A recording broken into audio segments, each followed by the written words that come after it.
mga nagpapagang balita. Pagkakaiwalay na sunog sumama sa Metro Manila at ilang probinsya. Bago magsara ang taon, may humabol pang mga sunog sa Metro Manila at ilang probinsya. Umabot na sa halos 400 ang naitalang insidente ng sunog nitong Disyembre.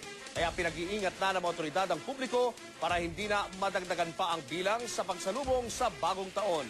Nagpapatrol Israel Malasa. Sa Zambales, nasunog ang public market sa bayan ng Iba kagabi. Nahirapan ang mga bomberong apulahin ang apoy. Nagpadala naman ng litrato ng sunog ang mga boto patroller na sina Ulysses Magsanop at Rolly Antalan. Aabot naman sa 35 milyong piso ang halaga ng pinsala. Halos 400 na ang sunog sa bansa nito lang Disyembre.